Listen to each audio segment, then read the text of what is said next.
solve this one within 5 seconds? Yes, of course, you can.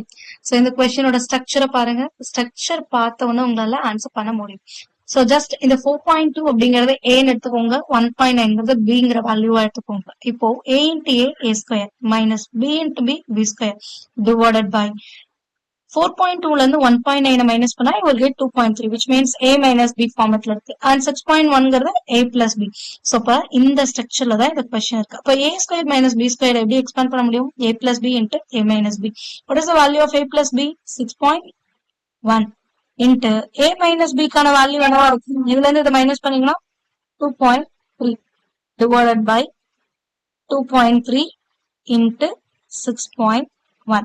So 6.1, 6.1 cancel ஆயிடும். 2.3, 2.3 cancel ஆயிடும். அப்ப answer for this one is 1. So இதே மாதிரி இந்த questionக்கான ஆன்சரை நீங்க comment பண்ணுங்க.